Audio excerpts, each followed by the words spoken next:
Aujourd'hui, on va même jusqu'à pisser dans la nourriture pour vendre aux Camerounais. Mais c'est très grave. La perversité a touché son méganome et personne ne bouge le petit doigt. Après la taillade des pipes dans les établissements scolaires, en pleine salle de classe, les 5 contre 1 en uniforme de classe, où sont les avocats au barreau de ce pays? Où sont les magistrats de ce pays? Vous allez être là et regarder le Cameroun descendre dans les abîmes les plus profonds de l'enfer, devant vous sans rien faire. Hein? C'est devenu trop, tout est devenu buzz. Rien n'est plus pris au sérieux dans ce pays-là.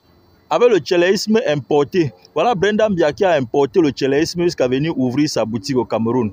Mais vous attendez quoi? Vous attendez que les enfants se déshabillent nus, ils commencent à marcher dans la rue tout nus pour que vous compreniez qu'on est en train de toucher le fond.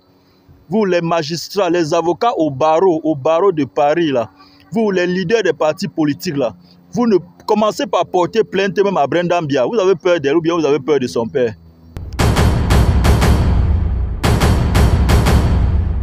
Bonjour et bonsoir mes chers frères et sœurs. Bienvenue une fois de plus sur ma page officielle FM TAPSEC. Je dis et je répète, où sont passés les avocats au barreau de ce pays-là? Où sont passés les magistrats de ce pays-là? Parce que je vais toujours parler haut et fort avant que vous n'allez pas m'écouter. Il s'agit d'une génération qui est en train de partir en fumée. Alors si cela ne vous dit rien, sachez que ça nous fend le cœur. Moi personnellement même d'ailleurs. C'est pourquoi je suis désolé, mais je serai obligé de vous interpeller. Maître Claude Assira, Maître Roland Djeou, Maître Akere Mouna, Maître Fabien Kenye, Maître Charles Tchungang. Vous êtes les avocats au barreau, le pape du droit, les leaders des partis politiques là. Ne laissez pas, ne regardez pas le pays là descendre dans les abîmes devant vous sans rien faire. On a l'impression qu'à part la présidentielle, rien n'est plus urgent pour vous. Donc les Camerounais peuvent mourir. Regardez la succession des choses qui sont en train de se passer au Cameroun. On dirait Sodome et Gomorrhe.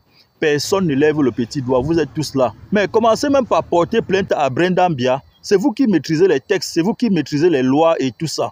Vous avez peur de Brenda Mbia ou bien vous avez peur de son père? Vous travaillez pour la nation.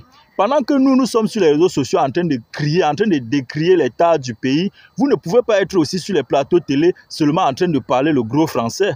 Mais donc, qui vont donc prendre les actions, finalement? Pour le cas de la dame qui pisse dans la nourriture avant de vendre aux Camerounais, là, le dossier est à quel niveau? Quelles sont les actions que vous avez prises déjà pour rassurer les populations? Il y a des populations qui ont mangé chez elles pendant des années. Oui, il faut les rassurer parce qu'il faut rassurer ces populations-là. Raison pour laquelle le dossier doit être suivi. Vous devez suivre ça de près et communiquer à cette population-là.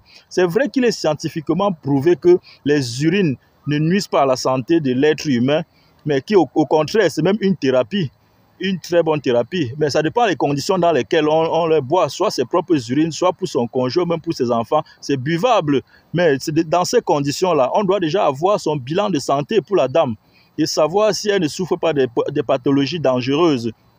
Tous ces genres de choses, et savoir si elle ne fait pas des incantations pendant qu'elle urine. Tout ça, là, les populations ont besoin de tout. Il faut les rassurer. D'autres sont là, ils n'arrivent. Peut-être, vous verrez qu'il y en a qui n'arrivent même plus à dormir la nuit parce qu'ils craignent le pire. Et pourtant, ils peuvent ne pas avoir vraiment grande chose.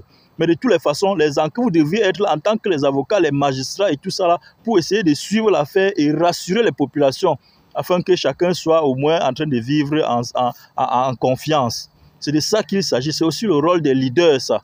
Les Camerounais sont désormais focalisés que sur le buzz, la distraction, le njapap, même jusqu'aux leaders des partis politiques. Tout le monde est dans le buzz. Aucun problème sociétal ou de la société n'est plus résolu.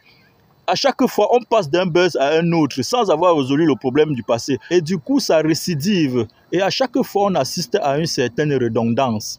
Et c'est comme ça que la société ne fait qu'aller de mal en pire. C'est pourquoi je dis que si on veut résoudre ce problème-là, les enfants qui sont en train de faire du n'importe quoi dans les établissements scolaires, on devrait aller jusqu'à punir même que leurs parents, quitte à ce qu'ils font même la prison.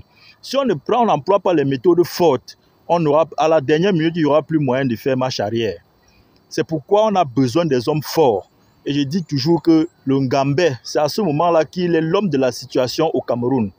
En bon entendeur, salut.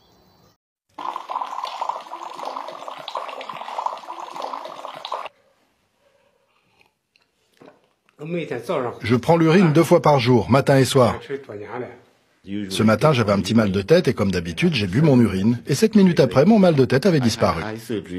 J'ai subi une chirurgie de l'œil qui s'est infectée. J'ai mis 2 gouttes d'urine sous ma langue et ça a vraiment marché. Ma fille est asthmatique depuis qu'elle a 12 ans. J'ai utilisé l'urine plusieurs fois quand elle a fait des crises. Ça l'a beaucoup aidé et ça les a stoppés.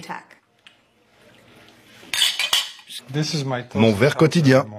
Martin Lara n'est pas un consommateur comme les autres. Il est aussi urinothérapeute et défend cette pratique depuis plus de 20 ans. Je bois un verre d'urine chaque matin en raison de tous les bénéfices que mon corps en retire.